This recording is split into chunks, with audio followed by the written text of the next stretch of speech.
y'all doing this evening? Welcome back to the Forever I Love Atlanta Sports Podcast, the Don's favorite edition. This your boy, the Don, and I'm back with another talk about GM searches. Right now, another pick that I have in mind for the next general manager for the Atlanta Falcons is John Dorsey. He is a former GM for the Kansas City Chiefs and the Cleveland Browns. So I had to bring on a person from each organization that's expert writers. Starting off with Matt Connor. How you doing this evening? Let everybody know who you are, where they can find you. Yeah, I'm good. Thanks for having me on. And I'm the editor at Arrowhead Addict with FanSided. I was NFL editor for SB Nation for several years as well. And I love John Dorsey, so I'm glad to talk about him. All right, thank you for coming on. And then from the Cleveland Browns, I got Mike. Is it Kill or Killi? Killi. Killi. All right. Let everybody know where they can find you. Hey, what's going on, the Don? Appreciate the invite on the show. You can find me on Twitter at Mike Killi, the same way it's spelled on the screen, and also on YouTube, Brownie Postgame YouTube and Twitch, streaming pre and post game shows every Sunday, or if we play, whatever we play, right? So if it's Sunday, we'll do it right before the game and right after the game. Pre and post game shows about the Browns, and then basically pretty much exclusively talk about the Browns on Twitter as well. If y'all a Browns fan or if you're interested in the Browns, I know some people just like OBJ or Baker Mayfield. They got a good podcast over there. I know I watched a few of y'all episodes, and y'all been growing rapidly the past couple of years, I believe. So go check them out, you guys. If you're new to the channel, y'all already know what to do. Hit that subscribe button, hit that like button, share this content out with the Atlanta Sports Fanatics. Hit us up in the comment section.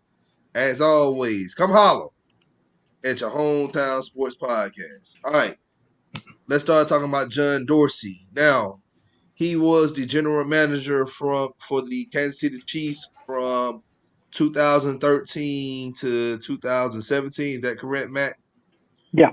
It was a 5-year contract, and he was allowed to leave a little bit early. Okay, so talk to me, because he came in when y'all hired Andy Reid. Tell me about the very beginning of Dorsey there in Kansas City. Yeah. It's impossible to say just how miserable Kansas City was when he arrived. I mean, I don't know if you guys will remember, but Jovan Belcher was a linebacker for the Chiefs in 2012, and there was a murder-suicide. He killed his girlfriend and then went to Arrowhead Stadium and actually committed suicide right as players were coming in for practice. Coaches were – it like that in itself was just this crazy tragedy that hung over a franchise that was already – I mean, they won 2 games that year, and it just felt like that was the cloud over a season that was already just maybe the worst in franchise history. Scott Pioli was running kind of a circus of an organization. Everything was like shrouded in Patriot secrecy. And you can get away with that when you're winning dynasty, when you're a dynasty, that adds to the mystique. But when you're acting like you have all these state secrets and you're winning 2 games, it just looks like lunacy. So when they brought in Andy Reid and John Dorsey, everyone was just dying for something.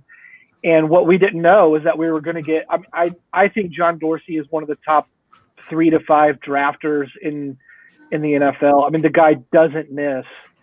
And look what he did with Green Bay. He was a college scouter in Green Bay, and look at the talent they drafted, like Clay Matthews, Aaron Rodgers, B.J. Raji, and A.J. Hawk. The guy drafted well out there in Green Bay. Yeah. What's interesting, though, the Raiders tried to pull from that same tree with Reggie McKenzie. That didn't work out so well. I mean, the Chiefs really lucked out getting Dorsey in particular from them. They had the number 1 pick in probably the worst NFL draft of the last 10 years. Like the best quarterbacks in that draft were E.J. Manuel and Geno Smith. So to have the first pick in the draft, you're like, okay, we can change our fortunes. And then you're like, well, I guess we're taking Eric Fisher, a left tackle out of Central Michigan. So So it's not even that John Dorsey had like this great draft capital to start building with.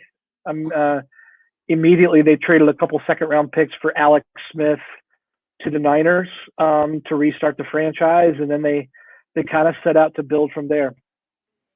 Yeah, because I remember y'all had Matt Castle in 2012, right? Right. And he got sacked a lot. And I know y'all moved on from him and y'all brought in Smith and Eric Fisher. To me, like I feel like that was a good move. Like you can't go wrong with getting a tackle. Going back to the Browns back in 2005, y'all drafted Joe Thomas. Is that correct, Mike? It sounds right. I don't know the exact year that we drafted Joe. I want to say either 05 or 06, one of those years. He was drafted third overall in 2007. 2007. Oh, okay. Came in, I think, the same year we got Brady Quinn. Yeah, because y'all went back in the draft and y'all got Quinn. Yeah, that first. So yeah, but like you can't go wrong with getting a solid tackle, to fortify your line because you need to protect. You got to protect your quarterback. If you don't protect the quarterback, you're not winning any games. So yeah. All right. So let me go right ahead and say no thanks. So I don't understand you, David. You don't want John Dorsey, a guy that pretty much revived the Kansas City Chiefs. He drafted guys like Eric Fisher. Okay, I'm gonna let Mike keep going, and then I'm gonna let Matt keep going, and then Mike gonna say his piece too. Yeah, I mean, I'll just say this from the very beginning. So if you remember the 2013 draft, it was Eric Fisher and Luke Joeckel from Texas A&M, or Joeckel, however you say it, right? And he was the pro-ready. The Texas A&M guy was the pro-ready guy, and Fisher was out of Central Michigan, so he's this like smaller MAC, from the MAC playing against subpar competition. And then you fast forward. I don't think Joeckel played in the NFL past 2016, maybe 2017, but that was with the Seahawks, not with his drafted team, the Jags.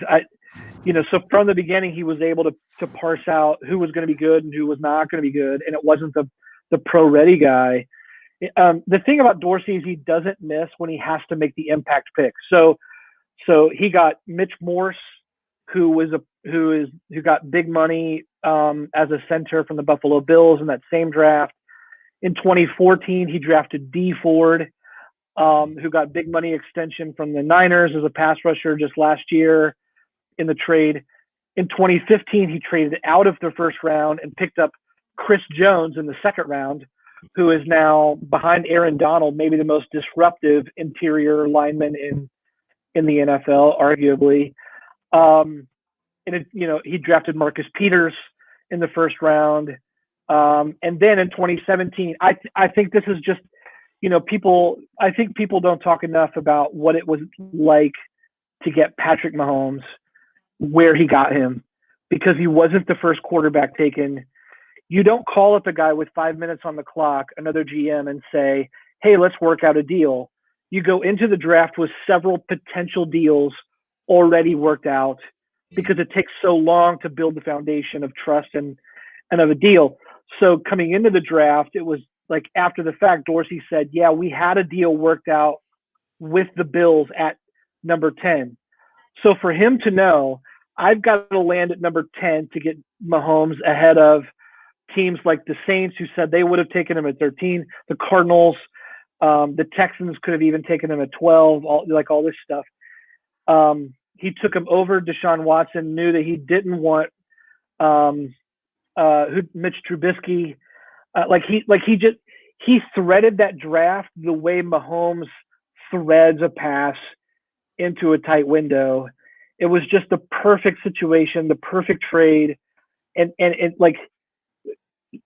how many NFL franchises swing and take a big cut like that and miss? And Dorsey's draft record just speaks for itself at the top of the draft. And I'll say this too, before the show, I just went back and looked.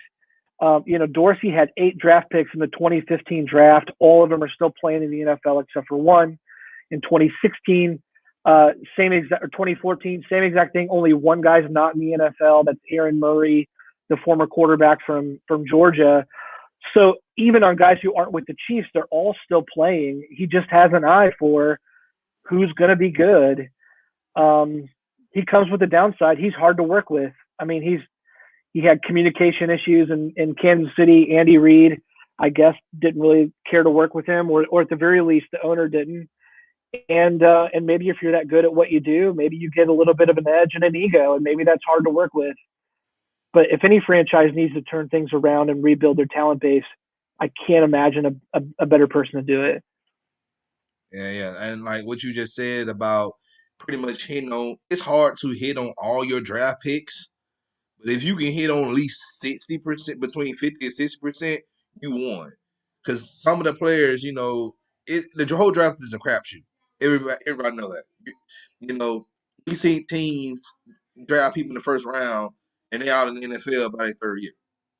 All right. You look at Dwayne Haskins right now. Dude got cut by the Washington football team. So if you can scout, and this is what I tell you, the GM is to me is the most important hire for your organization, because this is the guy that's going to set the tone and build everything. He's going to get the right players for you. You should get the right players for you, and he should also manipulate cap and pick up free agents here and there, for your team. Atlanta, we just been left in a big puddle of mess with Thomas Dimitroff. Yeah, Dimitroff, he drafted Matt Ryan, he drafted Julio Jones, he founded Jim McGrady Jerry in the 5th round in 2015. But other than that, if you look at the whole body of work of his time here, he missed a lot on the trenches. He missed a lot on defensive linemen, offensive linemen. We just drafted Lindstrom and McGarry last year. They still, they look good. They still time will tell with those guys. But you look at the other players like Peter Kuntz, the center we drafted in 2012, bust. Massaquoi, bust. Who else we drafted? Pat McKinley right now is with the Raiders. He's looking like a bust. Like, at this point, man, when you don't hit on those type of picks, you're not going to win any games, and that's why we're in the situation we're in now. A lot of people say that we should be better than 4-11. I agree, but when you can't evaluate talent and you're light in the trenches, and then your coaching staff is so incompetent, then this is what you have. You have players that's like Matt Ryan, Julio Jones, Grady Jarrett, Todd Gurley. They're going to struggle. They're suffering right now, and there's nothing we can do about it until we make the right hires at GM and head coach. I think he's great. Every one of his top picks in 5 years went to the Pro Bowl, every single one. And any player on the Chiefs right now who is dangerous was drafted or signed by him. We're not even talking about Tyreek Hill in the 5th or Travis Kelce in the 3rd. I mean, and those all Jordan Dorsey picks. Yeah, and he did great work in Cleveland too. He set them up with wonderful acquisitions there. I mean, at least that I can recall. So I just think the body of work there is excellent. All right, I'm gonna ask you this question, and I know you gotta leave, and then we're gonna go ahead and start talking about his time with the Browns. Now, normally, most of the time when you get a new GM, people think that the team is rebuilding. You gotta start all over. Do you think the Falcons should be doing that, or let me ask you this question: do you think John Dorsey would come in and try to rebuild the team, pretty much try to get rid of Matt Ryan and start over and just draft a quarterback in the first? You would know, you would know more than I would about what Matt Ryan has in the tank, and whether that would be a good thing to keep him and build around him going forward. I trust John Dorsey's ability to come in and evaluate, what is there, and I think if Matt Ryan was there after John Dorsey arrives, like if he were to arrive, then I think Atlanta could trust, he knows what he's doing and we're good with Matt Ryan. Like that would be my answer to that, which maybe skirts around the question, but I would just trust his level of his acumen for being able to discern and evaluate talent. All right. Yeah, like it's people here in Atlanta who wants to move on from Matt Ryan, and I'm like, do y'all really know how hard it is to find a good quarterback? And Matt Ryan, to me, is an elite quarterback in this league. It's just the play calling just been atrocious with the Falcons this year. But hey, this is why I do these shows. This is why I talk to, experts like you guys, and I try to stay away from, couch GMs or couch Madden PlayStation people, who thinks this is a video game. I just try to stay away from people like that. So yeah, I mean it's to me it's one of those things we just saw right? Claim on he's going to sign somewhere, but obviously, like with Josh Rosen the previous year or Dwayne Haskins this year, it just doesn't take much to look around and go, hey, just because you swing in the first at it's some big quarterback prospect that you're going to land it. I think Ryan's got a good arm, good experience, and previous success. I think if you surround him. They say the game is won and lost in the trenches, and the trenches haven't looked good in Atlanta for a long time. Exactly. All right. Well, thank you for your input on Jordan Dorsey's time with the Chiefs. Once again, let everybody know where they can find you. Yeah, I'm on Twitter at Matt Connor AA and writing at Arrowhead Addict. And yeah, thanks for having me on, guys. Appreciate it. Thank you, man. You have a good evening, man. You too. You too. Take care, guys. Hey. Yeah. All right. Thank you, man. All right. Appreciate you, Mike, for being patiently waiting. All right, now he came there in the latter part of 2017. Correct. All right. So tell me about the moves he made with the Browns organization. All right, so let me paint the picture for you a little bit about where the Browns were and what was going on with them when John Dorsey came in. We had a 1-15 season, and then we followed it up with a 0-16. And at the end of that season, towards the end of the season in December, Hugh Jackson, who was our coach, was getting real desperate. Knew that he didn't have the quarterback on his team, and wanted to do something to potentially save his job. So he goes out there and he wants to trade with Cincinnati, his old team, to get A.J. McCarron. He was going to trade a second-round draft pick for that. So then he goes to the owners. He doesn't go to our GM, because our GM was Sashi Brown. Sashi was like, no way. I'm not giving up a second-round pick for a guy that was drafted in the 7th round who's never really played, and I don't want to bank my franchise on this guy, right? You're not taking a second-round pick for A.J. McCarron. So Hugh Jackson goes to the owners, Dee Haslam and Jimmy Haslam. I think Dee was the one who finally put her stamp on it and said, okay, fine, we'll trade the second-round pick for your guy. Okay? So then he goes back to Sashi, and Sashi's like, okay, no problem, we'll do the trade. Does the trade with the Bengals, and then doesn't send in the final paperwork by the deadline and goes home. So he basically sat there and didn't execute the trade. The thought process was, he's like, look, I'm not going out like this. I'm not going to be bullied into making a really bad trade that's going to be a stain on my record forever. That I was the guy who traded a second-round pick for A.J. McCarron. So he dips. He then gets fired. And then later on that day, they bring in John Dorsey, the guy who drafted Pat Mahomes and Tyreek Hill and Kareem Hunt and all those guys who have now gone on to NFC Championship game and Super Bowl. In my opinion, I think Pat Mahomes will go down. I've said this on my show multiple times. He will go down as the greatest quarterback to ever live. He is that talented. He can do things that no other quarterback can do, and he's just an amazing talent. John Dorsey saw that. So he comes into the Browns in 2018, and he doesn't really have a tough job. We have to go in there. We have to fix what we were missing, which we were missing quarterback. We were missing defensive backs. We were missing running backs. We were missing a whole bunch of stuff. So his first pick is Baker Mayfield. And that was the year that we had Sam Darnold was out there, Josh Allen was out there, Rosen. There was Lamar Jackson, and who am I missing? One other guy. It was Darnold, Josh Allen, Rosen. That might have been it. And then Lamar, Lamar, right? Lamar was last pick in the first round, right? And the thing about it was with Josh Allen, I liked Josh Allen a lot, but I was like, "There's no way we're going to take this. There's no way we're going to take that much of a risk on a guy from Wyoming who in college couldn't hit the wide side of a barn, but he has the size and the strength. There's no way that John Dorsey was going to make that type of commitment."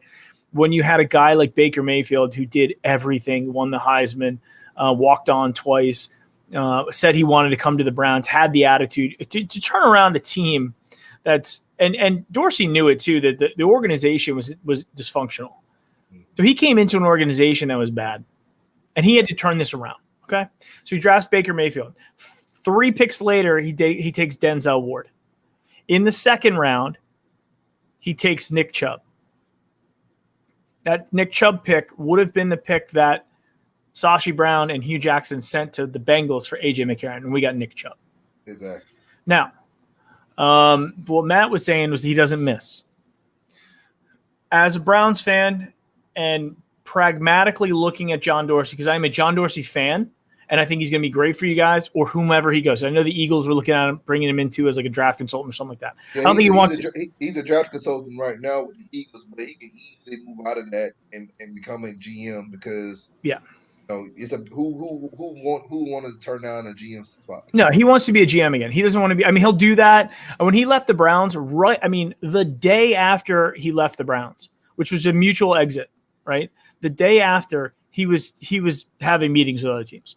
He's been meeting with other teams, other GMs for a long time. He hasn't just been sitting on his on his couch, but he didn't hit on every pick, right? He missed with Austin Corbett, and now Austin Corbett, you could say is kid's doing fine. Currently out there with the Rams, he's been starting for the Rams from the second we got rid of him. We never gave him a chance. So Austin Corbett was one of those guys that was drafted, believe it or not, above Nick Chubb in the second round of the 2018 draft. He was supposed to be our guy. He was supposed to be a center guard type guy. We had J.C. Treader, so he wasn't going to be the center. He was going to be a guard. Never worked out for us. Other guys, Chad Thomas. People may know him as Major 9, the rapper. He never really made it with the Browns. Had a couple flashes of okay play, but never really stood up to be that defensive end that we could put on the other side of Myles Garrett. Took him in the third round. He's gone. Antonio Callaway.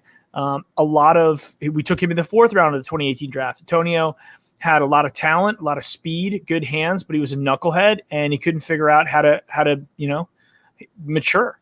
And now he's out of the league. Then you got Jannard Avery. Again, couple decent games at linebacker, but never really made it. Damian Ratley, wide receiver in the sixth round. I'm sorry. Rat played well for a 6th round wide receiver. Probably lived up to what he could, but not much out of Rat. And then I think we rounded out that draft in 2018 with a cornerback, Simeon Thomas, who I don't know ever played. Then in the 2019 draft, okay, 29, and what you have to do as a GM, you have to foundationally lay players in to then be able to have those role players. It's not only about hitting their superstars. It's about getting those role players in there. The 2019 draft, almost the entire thing is gone. Almost the entire thing, right? We have so let's go through it. Greedy Williams played 1 season so far for us, injured a lot of it. And then he has not played at all this year because he had nerve damage in his shoulder/neck. He's supposed to have been a top 10 pick at that draft. And I know when we picked Chris Lindstrom, fans here, man, we should have got Greedy Williams. I'm like, look, there's a reason why the man's falling for a reason. Yeah, he fell. He fell and he couldn't stay healthy. And I don't know if Greedy's ever going to play again. He's trying, but it's nerve damage. It's not like a hamstring. It's not like a knee injury where you can just bolt it back together. We're talking about nerve damage, right? So Greedy might not ever play. In the third round, we take Sione Takitaki, who up till a couple games ago was underperforming. He didn't start right away as a rookie. We had Mac Wilson starting over him. And then now he's finally kind of come up. He had a pick 6, and he's been pretty good since then, but not superstar, not Pro Bowl level, just like an adequate run-stopping linebacker. Not horrendous in pass coverage, but good run stopper. So, okay, fine. In the fourth round, we take Sheldrick Redwine, another guy from Miami, the U. Redwine has been, for all intents and purposes, one of the worst safeties in the league. He couldn't beat out Andrew Sendejo, who is, in my opinion, the worst starting safety in the league. And nothing against Andrew, but I mean, he's a 33-year-old guy who was a journeyman who wasn't really ever brought into the Browns to play. It was supposed to be this guy, Grant Delpit, who was from LSU. Grant blows out his leg, his Achilles tendon. So now we got to have either Redwine or Sendejo. Redwine can't beat out Sendejo. And then this last week he had to play because we were just running out of players because COVID and everything, and he played horrible. Mac Wilson came in 2019 draft in the 5th round. Mac Wilson has really never shined in the pros. I talk about this just about we do a show on Wednesday. I talk about it basically every Wednesday. And Mac Wilson is a young kid. I want to say he's like 21 years old, super young still, 2nd year in the league. And for a 5th round pick, probably playing just about as good as a 5th round pick. He was one of those high ceiling guys that John Dorsey was trying to grab and then see him develop, right? But Mac Wilson has also had a little bit of maturity issues. Got benched, not only benched, but didn't even take the flight to the Giants game. Right? They're just like, nah, you got to sit back. You need to go to timeout for a week. Then he comes back to the Jets game. We lose to the 1-13 Jets. So if you want to say like, hey, another guy, did he make an impact? Maybe one or 2 tackles. That's it. Beyond that, we drafted a kicker in the 5th round, Austin Siebert. He made it 1 year, gone. Now he's on the Bengals. Drew Forbes is a tackle. I don't know if Drew is still on the team or not. That should be a good one. And then Donnie Lewis, the cornerback. Donnie's not there. So again, where did he hit? He hit on Baker Mayfield. I am a Baker Mayfield guy. I'm a supporter. I think he nailed it. Denzel Ward has been a Pro Bowler, and when he can stay on the field, is an exceptional cornerback. He's one of the top cornerbacks in the league. And Nick Chubb. I know about Denzel Ward a lot because I'm a Michigan fan. So okay, so you've seen him play a lot, I'm sure, in college. And then you got Nick Chubb, who was so you have out of the guys that he drafted, he had 3 home runs. Yeah, 3 in 2 years. And then out of the other guys, I'd give like a C+ for Taki. And then everybody else, I don't know. I mean, either bust or like D or F. So here's the thing too. Sometimes GMs, they draft people for the coaches to develop. Y'all, it was like this. Yeah, in 2018, y'all had Hugh Jackson. All right, mm-hmm. Hugh got fired. Then Freddie Kitchens was the interim. Y'all brought back Freddie because he had that last stretch of the season. He played, but he coached well. So y'all had Freddie for 2019. But here's my thing: when I know y'all hired Freddie, if Freddie let Grant Williams go to the Jets, I'm like, Freddie ain't gonna be good without Grant Williams. And it showed. Yeah, I know Grant lost his job with the Jets, but Grant worked well with the Browns. He should have kept that tandem. He should have kept that tandem going, but he didn't. Which Devontae lost his job, and now y'all got Stefanowski there, who's doing a great job. So y'all been through a coach carousel. Y'all been going through a coach carousel for a minute though. But with that 3-year stretch right there itself, like the players that you draft, like some of them are not going to develop because you got one person coming in telling you, okay, I want you to do it this way. And then that person's gone in 60 seconds. And then another person, why are you doing it that way? I want you to do it this way. And then that person's gone in the next 60 seconds. And then you bring in somebody else. Well, look, do it the way I'm telling you to do it. Mm-hmm. And that right there can confuse. Like, I'm going to use the example of Ricardo Allen, our safety, which he played well the first 2 years under Dan Quinn. He wasn't drafted by Dan Quinn. He was drafted by Mike Smith. Mhm. Mike Smith put this guy on. He was drafted in the 4th round and put this guy on the practice squad. So Mike Smith did not know. He did not know anything. He did not know what to do with his players if they wasn't drafted in the 1st and 2nd rounds. So anybody outside of the 2nd round, the first 2 rounds, he relegated them to, oh, well, y'all go over there and just fill the coolers with Gatorade or whatever. He didn't know how to develop players. Mhm. Dan Quinn came in. I give Dan Quinn some credit. He tried to develop some players, but like I said, you can take that for a grain of salt because I'm still, and I never was a big Dan Quinn guy. Yeah. But that's what I'm saying. Like it coaching can also alter or regress player development because of their philosophy. Yeah, here's the risk with John Dorsey. If you look at the team he put together in Kansas City with those years of drafting, and he got lucky because they didn't get hurt. He drafted Kareem Hunt, who led the league in rushing. That one issue with him, where he got in trouble and got cut. But for all intents and purposes, I mean, he had home run after home run after home run to a point where they are a dynasty caliber team. But he had Andy Reid to work with as a coach. Correct. Andy Reid's going to go down as one of the Hall of Fame coaches. Oh, yeah, 100%. Yeah, but that's the problem with Dorsey. Dorsey, if you had Dorsey's talent, ability to look at talent, and Andy Reid's ability to coach, you put them together, and it was magic, right? He comes to the Browns, and he's like, you know what? First of all, he didn't rub well with Andy Reid, so there was a power struggle there, right? So then they were like, we're keeping Andy Reid. Sorry, John, you gave us your guys. Go on and do your thing. So he goes to the Browns, and you were mentioning like, hey, it was Greg Williams that might have been the thing for the Browns, right? Might have been Greg who might have been the guy. So as a Browns insider, the truth of what happened in that year in 2018 was Baker Mayfield and their quarterback coach, Ken Zampese. All right. So Ken was the guy who took Baker in and made Baker into a very, very solid quarterback his rookie year, 27 touchdowns, breaking the record. So then now Freddie was calling the plays. Don't get me wrong. Freddie was calling the plays. He did an okay job that year. Right. And then the next year, John Dorsey goes, I need to have a coach I can control. Right. He didn't want another Andy Reid, another power struggle.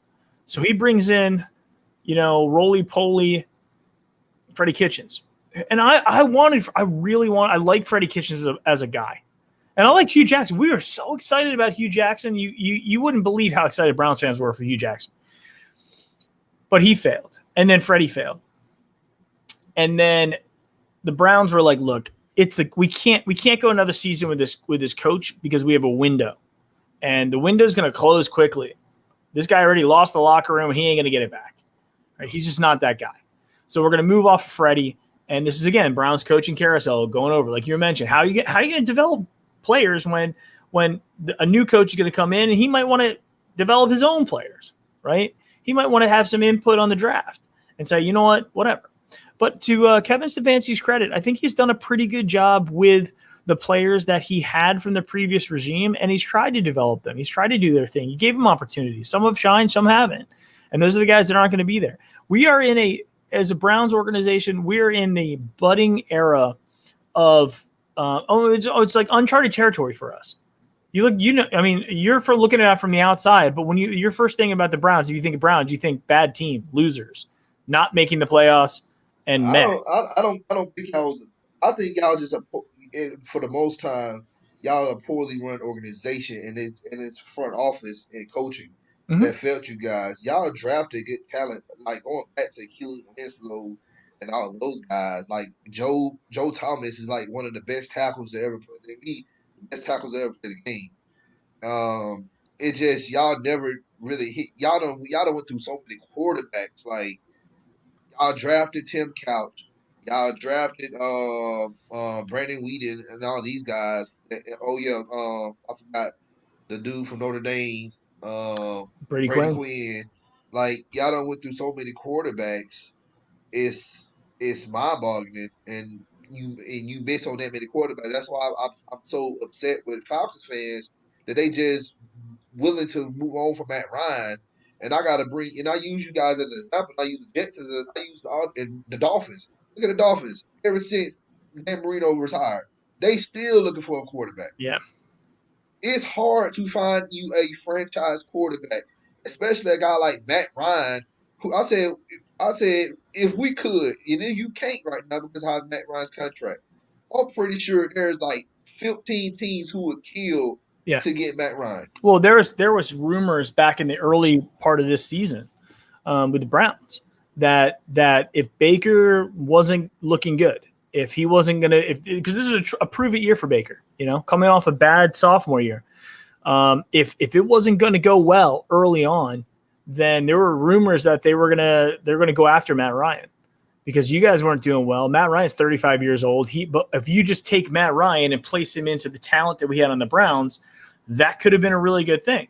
However, Baker has shown that he hasn't quite hit his ceiling yet, and there's an opportunity there.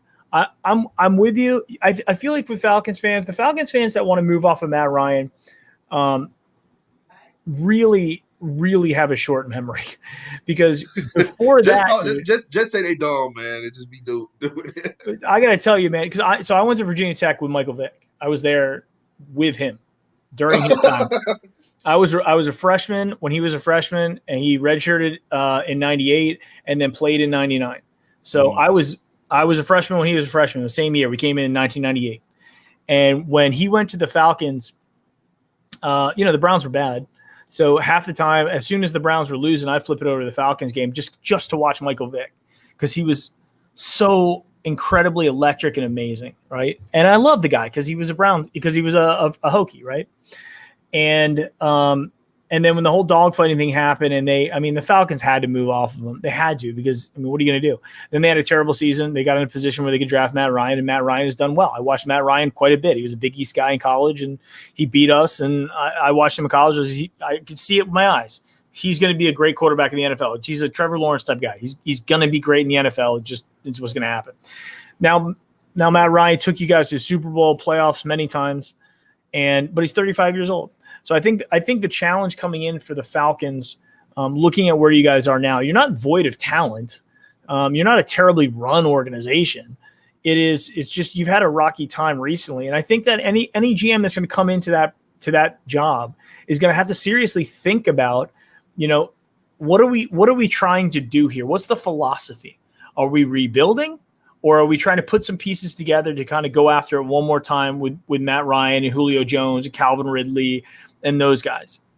But I think personally, if I'm the Falcons, I'm looking at it going, what can we get for Matt? What can we get for Julio? What can we get for Ridley? He's still young enough, but he's been injured off and on.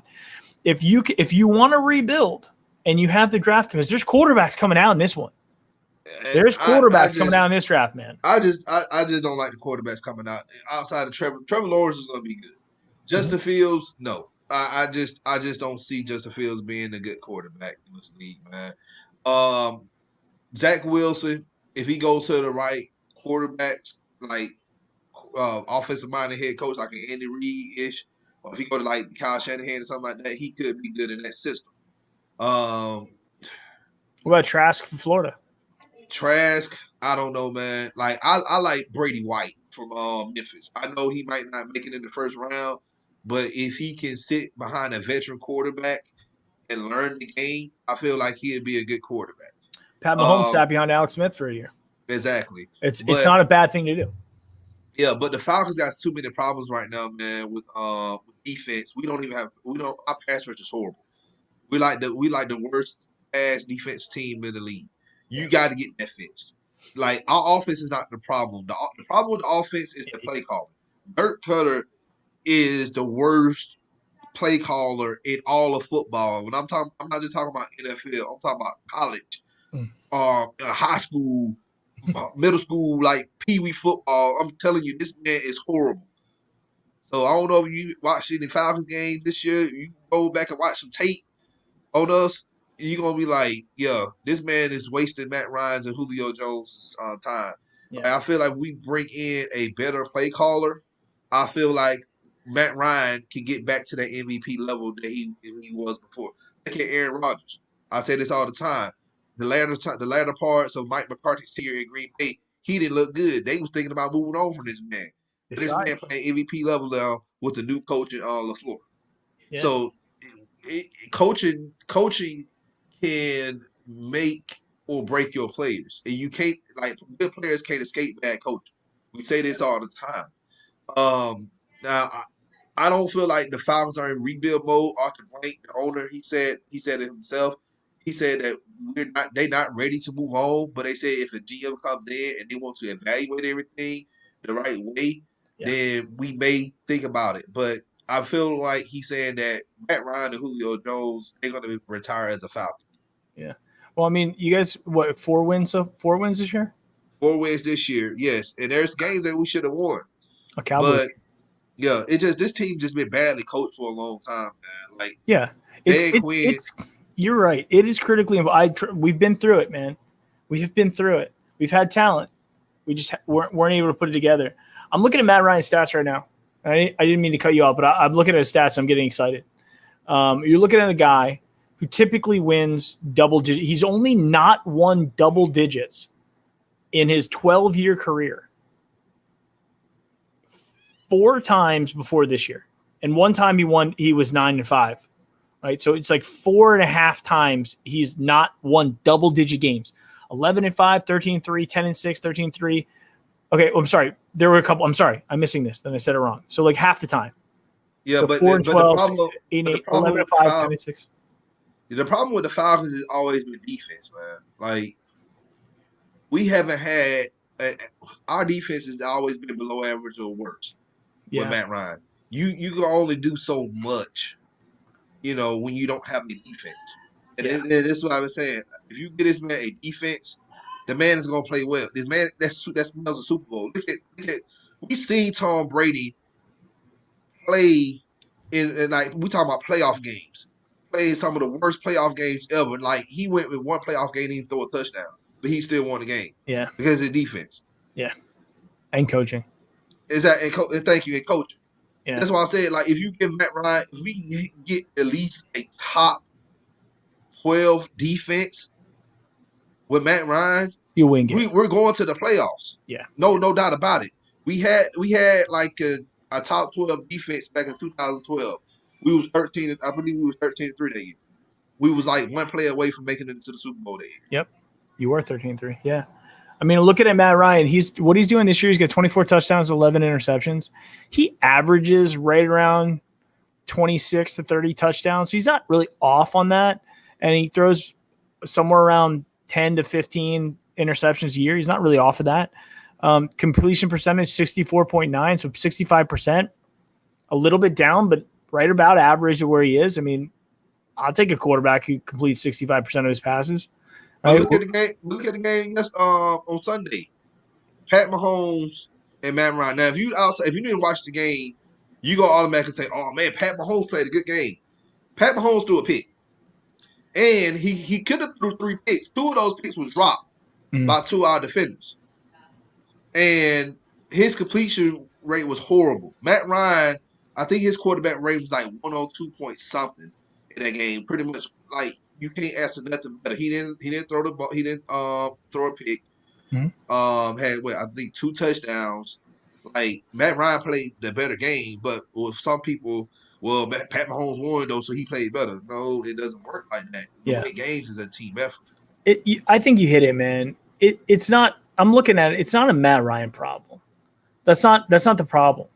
But what your organization is going to have to decide and make that tough decision is it time to move? Is it time to rebuild? And it comes down to what options are available for you. The team comes in there. A team comes in like San Francisco, who Garoppolo can't stay healthy, but they're probably one quarterback away from being a playoff team. We'll see what happens with Drew Brees. Drew Brees leaves. Maybe he wants to go. The Saints are available. There's just the Steelers. I killed myself before I trade Matt Ryan to the Saints. I'm just saying. I'm just saying, like, there are just options out there for the man, right? If the Steelers, if they don't bring back Ben, they're one veteran quarterback away from being a 11-12 win team again. You put Matt Ryan on the Steelers, man. That's a Super Bowl. Yeah, and that's the scary thing that we have to deal with in the AFC North. So, but what it comes down to is at this stage, a 35-year-old quarterback, unless there's competing offers, meaning like there's two teams that are out there that are like, we're one quarterback away, right? If the Patriots are like, you know what, we want to get that veteran quarterback back in there, a drop back pocket passer guy and trying to Tom Brady light. We want that again. We're going to move off of Cam Newton, right? So, I mean, you have to have competing offers, because to get a quarterback that's at his stage in his career to trade and to get a high pick for that is going to be tough. Because you're going to want a first round or second round pick for that guy. And with the tread left on his tires, unless there's competing offers, unless the market's dictating like, hey, you want to offer me a third, that's fine. The Patriots are offering me a 1 or a 2. So there's got to be competing offers to have that, to make that a reality. But it could be, and that's what it's all going to come down to that. Like, what are the options available? Because, like you said, this isn't Madden. We can't just you're not making trades with computers. You're making trades with people, right? So you got to think of the cap space and dead cap. And if you trade Matt Ryan this year, you trade Matt Ryan this offseason, like we're going to eat up like a $60 million dead cap. And you can't do that. So he's not going anywhere. You can't do that. Like you're not going to bring in a John Dorsey or anybody who's going to make that decision. There would have to be a way that it could be structured so you guys don't you don't want to mortgage your future and take that much of a cap hit on moving a guy, because he's not cancer. He's not a bad team guy. I'm sure he'd rather win, but I mean, Matt Ryan's, for all intents and purposes, a very professional type guy there. So it's not going to be Matt. It really is going to be, I think your problem, like what you just kind of described earlier, it's the defense. You fix the defense and then you hire the right coaches. You might be able to get back to that playoff like rather quickly, because it's not a burn it down to the ground type thing like the Browns, the 1-15, 0-16. We had been burned to the ground, and he had to build us back up. And just like Matt, I forgot about this, how bad the Chiefs were before he got there. I forgot, because we think the Chiefs have always just been a consistently good team. So he built them from the ground, but that's not the situation in the Falcons. So I don't know. I don't know what he's going to do. I don't know. I don't know if that's a great spot for John Dorsey. I just, unless blank is going to say, okay, fix our coaching situation, which John Dorsey does not have a great track record in terms of selecting coaches and then having it work out with them. Andy Reid, great, but then you can't make it work out. He would have had a dynasty there. Yeah. Then the Browns just failed with what he did with the Browns. So I don't know. I mean, every dog has his day. I guess he could get lucky, flip a coin, and get the right coach in here, but he hasn't struck gold on the coach like he struck gold in the draft with a couple of the home run guys. Yeah. So if I were a Falcons fan looking at the situation right now, I guess I would have to ask myself, who else is out there, and what's the philosophy of the team moving forward? Are we rebuilding? Are we trying to hold on? Because Matt Ryan's 35 years old. He's going to be 36 years old. 36-year-old quarterbacks get hurt. The wheels come off real quick. So are they gonna try to take a shot with this little window that they might have left with him if they have to replace all this talent on defense and hiring new coaches? Or is it the time now, while there is a little bit of capital left in some of those players? I mean, Julio's what, 33? Something like that, 32, 33. Right. So, I mean, 32, 30. I mean, Julio can still play when he's healthy. He can still play. So it's like, what can you do, right? It's weird because I'm so used to being in a situation where we have such bad players, such bad coaching, and then we just needed some Jesus to come in and just fix it all for us. And then finally, with John Dorsey, he was able to do that for us, in 2018, 2019. And then, kind of set the table pretty well. So Andrew Barry could come in with Kevin Stefanski, the two Ivy League guys, put their Ivy League brains together with Dee Podesta, and it seems to be working, right? Time still will tell. We have a game where we got to beat Mason Rudolph and his Steelers this weekend to make the playoffs. This is, and as we know, I'm sure everybody looks. I hope Myles Garrett gets 6 sacks on Rudolph. That would be amazing. That would be a blessing. Real Browns fan 32. What's going on, man? That's one of the guys from. He's typically in my chat. Appreciate you, man. Thank you for joining, man. Real Browns fan knows. He knows what we're talking about. I mean, I think I loved John Dorsey. I love the kind of guy he is. I made a video. If you guys will check out a video, Phil Collins, In the Air in the Night, which is because Baker Mayfield was doing his drum thing. So I took that song and made a video out of it. It's got 100,000 something views. And in the beginning, I used a clip of John Dorsey when he was hired by the Browns. He's like, you know what? I get excited when I think about the Cleveland Browns. When I grew up, the Cleveland Browns were a dominant team. Let's reawaken that sleeping giant of the Cleveland Browns. And that's what gets me excited about this organization, this fan base. And we loved it. We loved when he said that. And I, for drafting guys like Nick Chubb, Baker Mayfield, Denzel Ward, I will always love them. I always have a spot in my heart for John Dorsey because of that. But man, did he just missed with Freddie, and then he wouldn't back off of it. He wouldn't go, okay, yeah, we probably made the wrong choice with Freddie. He didn't work out. He wanted to give Freddie another year, and nobody wanted Freddie another year. So that I would just hate for that to happen to you guys, where it's like you're trying to get in bed with a quarterback, or I'm sorry, a coach who's maybe unproven, or that maybe there's something there. But with coaches, man, again, we've been through it. There's no guarantees. I wanted Mike McCarthy or Josh McDaniels as the coach of the Browns. I was like, I just want somebody with experience. You want to stay away from them guys, man. Let me tell you, Mike McCarthy is doing horrible with Dallas right now. Okay? Yeah. And I'm just gonna be honest with you. Mike McCarthy, not only wrote the coattails of Aaron Rodgers, but also when he won that Super Bowl, that defense, the Green Bay Packers, Dom Capers, and rest in peace, Kevin Green. Kevin Green was the linebackers coach for that team when they won the Super Bowl. Like, that defense was good. Yeah. You put that defense, you married that defense with the Aaron Rodgers offense, and their defense was better than their offense that year in 2010. Yeah. And you talk about Josh. I will not want Josh McDaniels to come here to any team to coach. This man was off. This man verbally agreed to be the Indianapolis coach. Yeah.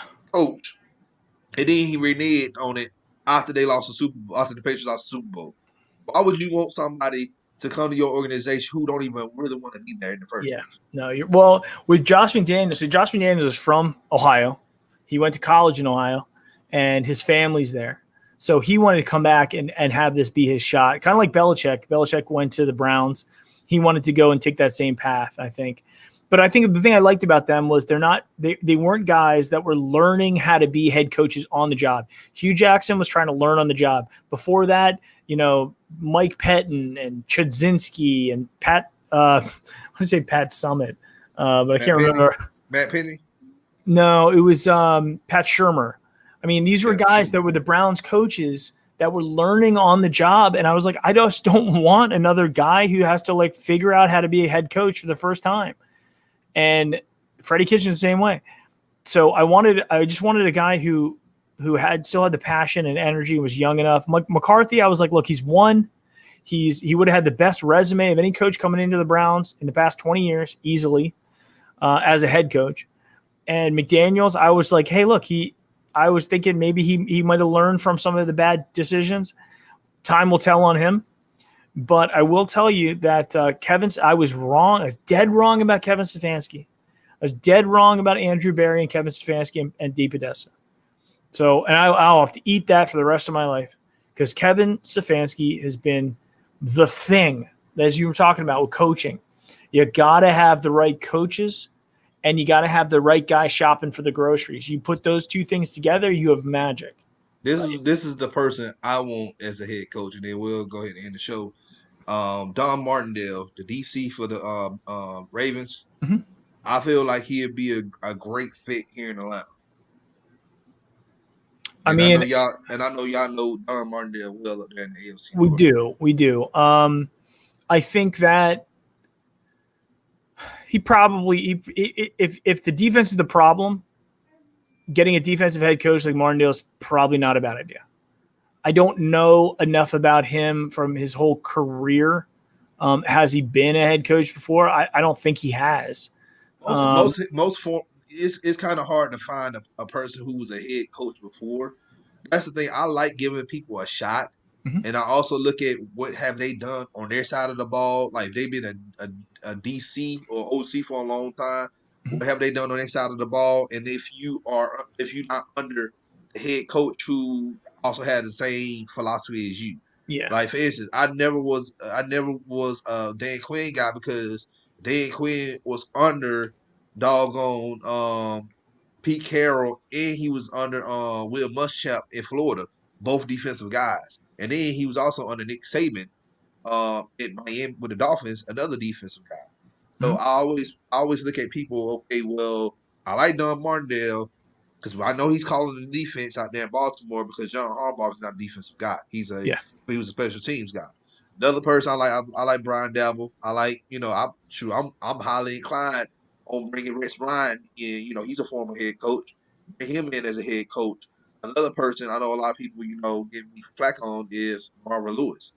I like Marvin Lewis. I think Marvin Lewis, he probably will be better here with a better ownership than he was with the Bengals. So, and I got other names too that Dennis Allen, the DC for the Saints, Todd Bowles. It would be really good for you guys. The defensive coordinator for the 49ers. Sale. Robert Sally. Yeah, that's another person. He's a guy. He's low on my list.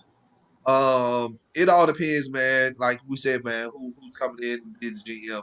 Because John Lynch did a good job building that team, especially that defense. And Sally, he pretty much he coached it up and did well with it. I know a lot of people say Sally is a good person to come in, but like I said, he's on the list. But for a person who's done it a long time, like Nick Martindale, I feel like Martindale should get a shot, man. Yeah, I think you guys got to go defense. Brian Dable, he was on the Browns for a while too, so we remember him. Eric Mangini, he was on the Eric Mangini staff. Yeah, I remember. Yeah, and Dable, he's another guy surprised me really a whole lot up there in Buffalo. I was like, there's no way this is gonna work out up there with Josh Allen, and then they get Stefon Diggs. My God, dude, what a year that guy's had. They just kind of put together, right? So I think if you got the right young talent, I think a guy like Brian Dable is going to want. I think he's going to want the Jets job, maybe the Giants job. If those are available. There's rumors that Bill Cowher's thinking about coming back. Urban Meyer's name is out there. He's talking to teams. So you get a guy like Urban Meyer, you're going to have to give him some GM type responsibility. He ain't coming to be John Dorsey. I think Urban Meyer should just be a general manager. I don't think he should be a head coach. Hire him as a general manager because he has an eye for talent. I don't like Urban Meyer, trust and believe, because I am a Michigan fan. But I feel like with his health problems and stuff, he'll be better off being a GM than a head coach. I think Urban Meyer is a great college coach. Nick Saban, again, great college. Nick Saban used to coach the Browns. He was the defensive coordinator under Belichick. So we had Belichick and Saban on the same staff. Yep, I remember that. Yeah. So, but Nick Saban never really worked out in the pros, and I think that's the thing with Urban Meyer. I don't know if Urban Meyer can lead grown men. Kids kids can look at him and be intimidated by him and be inspired by him and all the kind of stuff that you have to be in college. But you have guys that are making more money than you and have made tens of millions of dollars. That's a different conversation you're going to have with those guys. And I don't know if Urban Meyer's coaching style and kind of almost like arrogance is going to work with those type guys. So, but his name's out there. His name is out there. And another person that I think is a dark horse who should be a head coach, Darren Sanders, the special teams coach for the Bengals. I think he'd be very, very good because now the special teams coaches now are now the trend. Because you got Joe Judge out there on New York, and then Harbaugh, for a long time, was a special teams coach, and he hasn't done a bad job out there in Baltimore. So, who would be another good guy for you guys? On the other side of the ball is Eric Bieniemy. No, man. No. He ain't calling the plays out there in Kansas City, man. I trust and believe. I have sources that came on my show who's beat writers for the Chiefs, and they said that he's not calling them. You're right. And that could be it. But you got to sit there and go, he's been an offensive coordinator. Even if it's more of like an offensive coordinator consultant, right? He's learned under Andy Reid, and whether he's calling plays or not, he's learned under Andy Reid. He took a team to the NFC Championship or AFC Championship, was basically one possession away from the Super Bowl 2 years ago, and last year they won it. Now, again, it's somewhat of a risky hire because you're like, well, he's not calling the plays. But he obviously knows the offense. He knows what's going on there. They've been successful, right? If you can take that and let's just say he's 80% of what Andy Reid is in terms of what he can do on offense, is that good enough? I don't think so, man. Like you look at Doug Peterson as the Andy Reid disciple that won a Super Bowl. I know Harbaugh came tree, but that was special teams more than just offense. But you look at all the offensive coordinators Reed had, Brad Childress. They knew anything with Vikings. Yeah, they had a good year, when Brett Favre was there. Almost went to the Super Bowl, but other than that, did nothing. Matt Nagy don't even know how to I feel like he's not even developing Trubisky the right way up there in Chicago. And Doug Peterson, he won that Super Bowl. And let's be real, man. That whole offensive line in 2017 for the Philadelphia Eagles, all of those guys were all Pro Bowlers. So anybody can run behind that line. Anybody, Nick Foles or whoever, can throw behind that line. Now, when that line just start deteriorating and people moving on and then people get older, you start seeing, the issues that Philadelphia is having right now. And then Carson Wentz can't even stay healthy. So now they on their, second quarterback and Jalen Hurts. And it just, right now, Doug Peterson's not looking good, man. If some people calling for this man job up there a few years after they just gave the city their first Super Bowl ever.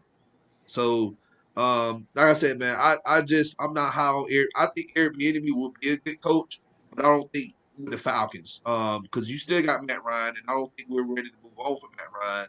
Mm-hmm. I feel like if he goes to a team like which teams are out there that's looking for a head coach right now? The Lions. I think if he goes to a team that's like the Jets or something like that, I think he'd be well there. He can draft his own quarterback, all right, groom him, and and be fine. Yeah, that's real Browns fans, man. Hey, man, you need to follow the channel because I've been saying this all the time. Frank Wright was the man for Philadelphia in 2017, and look what he's doing now with Indianapolis. And another person, speaking of the coach, another good coach that needs to be a head coach is Matt Eberflus, the defensive coordinator out there for the Colts. I think he'd be good as well. Look what he did for that with that defense for Indy. I think that's good. ATL. Yeah, they can. You guys can have Joe Woods. Joe Woods is the guy that we brought in from San Francisco, defensive backs coach, to be our defensive coordinator, who's spent some time with Stefanski. Stefanski knows him and brought him in, and our defense has just been, beat up. No, But I'm good, man. yeah, I don't want Joe. I'd rather I don't have think Joe James. Woods has proved it yet. I mean, he's got one of the worst defenses in the league, so he hasn't proven it yet. Yeah, I I'd mean, rather there's have some James. thoughts that he might be out for the Browns if at the end of the season too. So I'd rather Zimmer's on have the way out too. James Woods. So yeah, but like those, those are good names that you said, and they'll work out. But Falcons just need to look at a different direction right now. Yeah, it's But it's defense with you guys. Hold on to Matt yeah, Ryan. Hold on to him. Let him and Julio retire as Falcons. I mean, you guys 7-9, 7-9 2 years in a row, something like that, and then 4-11 this year. Before that, 10-6 and 11-5. I mean, I think you guys have another run in you with Matt Ryan. I really do. I don't know what his contract is, but I think you guys have another one. I think he's got 3 years left on his contract. We gave him a contract in 2017, but we done restructured it so much. Like you cut this man to trade him, we're gonna eat a huge dead cap, man. And all I said, man, just keep him. Let's see what he does under this new regime. You get him a better play caller, I feel like everything be fine. I think you guys have it's not a burn it to the ground. You're not faced with that. So if you do get the right head coach, a couple nice pieces in there, and the right front office put together, I don't see why you guys won't be competitive. Yeah. Super Bowl competitive? I think so. I think if you bring in the right coaching staff, man, and draft well, I think yes, we will be back in the Super Bowl. Well, I mean, stranger things have happened. I never thought the Falcons were going to be as bad as they are this year. And after I saw the Dallas game and after that went down, I was like, this isn't going to be good for them. It ain't gonna work. And so it'll be interesting to see if you get Dorsey, if he's the guy that Blank goes with. He's not the worst guy you could have. I'll tell you that. He's definitely not the worst GM you could have. Ray Farmer would be the worst GM you guys could have. All right. So if you're going to get one from the Browns, Dorsey's the guy that I would endorse. He's the one guy. All right, man. Well, I appreciate you coming on, man. Once again, let everybody know who you are, where they can find you. Guys, you can find me at Brownie Postgame on YouTube. Brownie Postgame. And then at Mike Killi on Twitter. Those are the two main ways. We do a Wednesday show. So me and Ristano will be on tomorrow at 7:00, washing this Jets game off of our skin and just getting ready for a potential playoff. This essentially is a playoff game, right? We have it's almost like that first game into the playoffs, like they do in the NCAA, like the play-in game. That's kind of like what this thing is for us. We got to win one more game. We got to get to 11. We control our own destiny. If we do it and beat Mason Rudolph, I mean, we have playoff game potentially. Playoffs are on the line. We have a home game. We got to wash off the Jets thing, and then we got our players back from COVID, hopefully, and we got Mason Rudolph in there. We have every reason to try to win this game. So as a Browns fan, I know your audience probably doesn't care too much, but my audience does. And we'll be talking about it tomorrow, and we'll be talking about it on Sunday morning and Sunday after the game. So find me over there. Don, it was awesome. Appreciate you having me on, man. I gotta have you if we play the Falcons, I'm gonna tap you to come on the Brownie Postgame show. Hey man, hey, please do, man. I love to come on and talk, the matchup. Don't be a stranger. But hey, from one bad sports town to another bad sports town, man. I hope you guys win this Sunday so y'all can get into the playoffs. Y'all haven't been in the playoffs since 2002. So, yeah. Sadly, yes. So I'm hoping y'all win. I will be rooting for you guys because I do not like Mason Rudolph. So. I love it, man. I appreciate that, and I wish you guys the best of luck with your situation down here in the South, and I'll leave you at that. All right, appreciate you. Hey, everybody who watched live, thank y'all for tuning in live. Also, If you are watching this at a later time, hit us up in the comment section. Let us know what's your thoughts on John Dorsey. Do you think we should bring him in as our GM, or do you think, no, I don't want him because I want Louis Riddick? Whatever y'all think, just let me know. We will be back tomorrow evening to talk about the last game of the season, Falcons versus Buccaneers. Stay tuned for that as well. What's up, man? Appreciate Brownie post game for bringing on you guys. I know, I know. Myles Garrett don't like Mason Rudolph. That's why I said I hope he gets 6 sacks off that man when he played the Steelers. So about to be out once again. If you're new to the channel, hit that subscribe button. Also hit that like button. Share this content out with Atlanta sports fanatics, and hit us up in the comment section. As always, come holler at your hometown sports podcast. It's your boy The Don with another edition of The Don's Favor. Y'all have a great evening. Y'all be safe. And hey, don't forget to wear your mask.